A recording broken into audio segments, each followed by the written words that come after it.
Ladies and gentlemen, welcome to a thought-provoking journey through the corridors of political power in communist societies.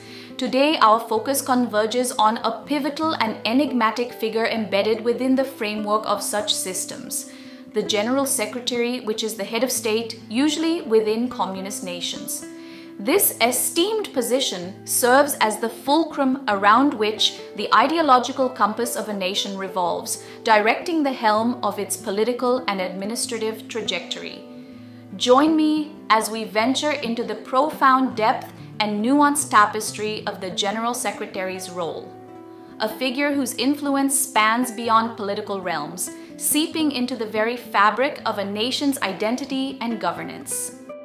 In the grand narrative of communism, the General Secretary stands as an architect of ideologies, a harbinger of policies, and a navigator steering the ship of state. In this discourse, we unravel the intricate nuances of this influential role, unearthing the layers of authority, responsibility, and pervasive influence that hallmark the tenure of a General Secretary within communist governance. Understanding the General Secretary. The General Secretary, a prominent figure within the realm of communist governance, holds a position of paramount importance within the ruling political party. This role is deeply entrenched in the historical trajectory of countries operating under a communist or socialist framework. Originating from the early developments of the Soviet Union, the General Secretary emerged as the head of the Communist Party, acting as the orchestrator of the party's ideological direction and administrative governance. Notably, Joseph Stalin, who held the position from the 1920s until his passing in 1953, wielded substantial power as the General Secretary of the Communist Party of the Soviet Union, shaping the nation's trajectory and policies during his tenure. The General Secretary's authority is often likened to the helm of the party, exercising immense control in steering the party's ideological course, shaping its long-term goals and directing its policies. This position serves as the linchpin between the party's theoretical principles and their practical application in governance, fostering a direct conduit between ideology and policy implementation. The office of the General Secretary also operates as a nexus of power, allowing its occupant to influence high-level decision-making processes, shape the political landscape, and hold significant sway in the appointment and dismissal of officials within the party and the government. Throughout history, the General Secretary's role has undergone evolution and variation, adapting to the unique political and societal landscapes of different countries embracing communist governance. Its significance and influence have often ebbed and flowed, reflecting the ever-shifting paradigms within the political and socio-economic spheres. This pivotal position remains a cornerstone of governance in many communist or socialist systems, impacting the trajectory of nations and their political courses.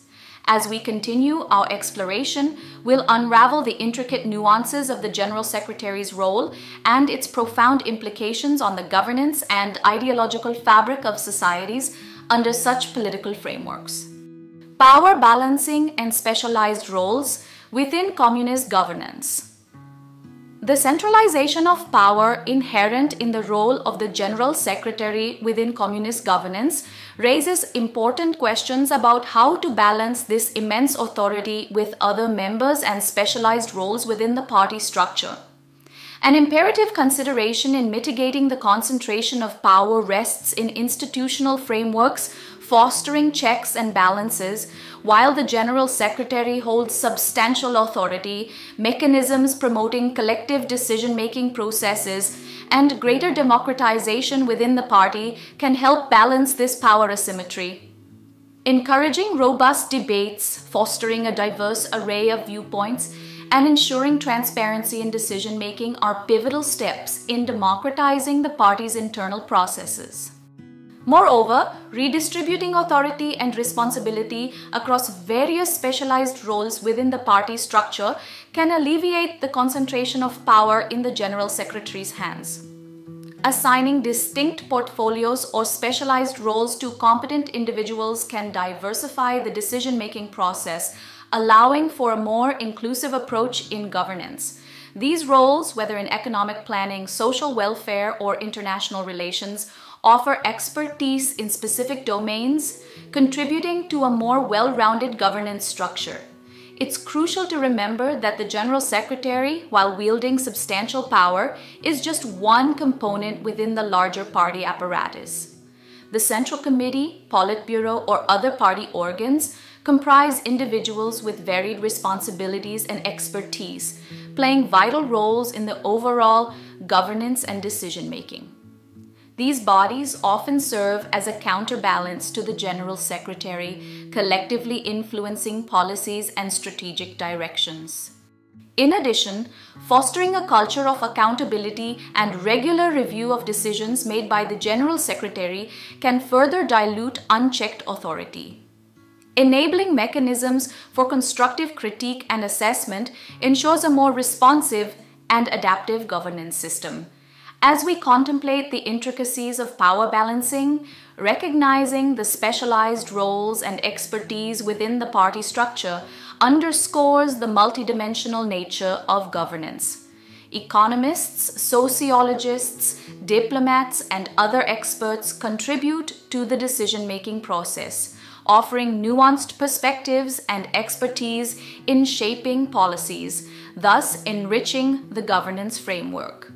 Continued exploration and evolution of these strategies are essential in mitigating power imbalances, fostering a more pluralistic and responsive political structure within the communist governance model.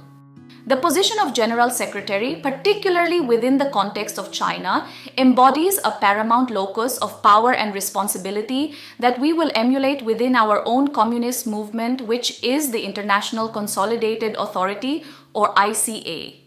Under the leadership of Xi Jinping, the role has undergone a transformative phase marked by a concerted drive to address systemic corruption, instigate measures emphasizing stringent party discipline, and fortify the party's integrity. Xi Jinping's tenure has been characterized by comprehensive efforts to centralize decision-making processes, aiming to augment governance efficiency and efficacy. His leadership style, instrumental in advocating for anti-corruption campaigns, underpins a compelling vision for the nation's future development, underscoring the imperative of a resolute, cohesive, and disciplined Communist Party. Xi Jinping's stewardship as General Secretary has prominently showcased an unwavering commitment to upholding stability, advancing modernization, and amplifying China's global footprint. Nonetheless, divergent perspectives exist concerning his leadership modus operandi, the centralization of power, and its implications on individual liberties, as observed through varied lenses of international entities and observers. While opinions regarding Xi Jinping's leadership and the General Secretary role's impact are multifaceted, the tenure under his guidance has witnessed substantive measures aimed at mitigating corruption, emphasizing party discipline, and preserving China's stability and progressive trajectory. A few highlights of Xi Jinping's leadership is needed to elucidate the necessity of this role in government. He is a figure of the proletariat or the working class. His initiatives to combat corruption within the Communist Party of China resonate with Marx's emphasis on a classless society and the removal of exploitative structures. Xi's pursuit of modernization and social reforms, including poverty alleviation and infrastructure development, echoes Marx's vision of progress and advancement. The concentration of power under Xi's leadership aims to streamline decision-making, which, when executed for the benefit of the collective, aligns with Marx's concept of a centralized authority, ensuring the welfare of the proletariat. Overall, Xi Jinping's efforts exhibit adherence to certain aspects of Marx, Lenin, and all of the Marxist philosophers' ideals, emphasizing equitable development, anti-corruption measures, and a focused drive toward a more collective society. Quite contrary to the most free country, the United States. Yeah, I'm going there now in these videos. Because of lobbying within the American government, we have seen an influx of a bunch of, and excuse my language, but a bunch of dumbasses running the country. However, in our communist movement, our leaders will work hard for their roles. Their journey encompasses an arduous process of ideological education, grassroots involvement, and practical governance skills. These leaders, therefore, stand as embodiments of the Marxist ethos, as they are mandated not only to comprehend Marx's literature, but also to implement its core principles in fostering national progress and societal development.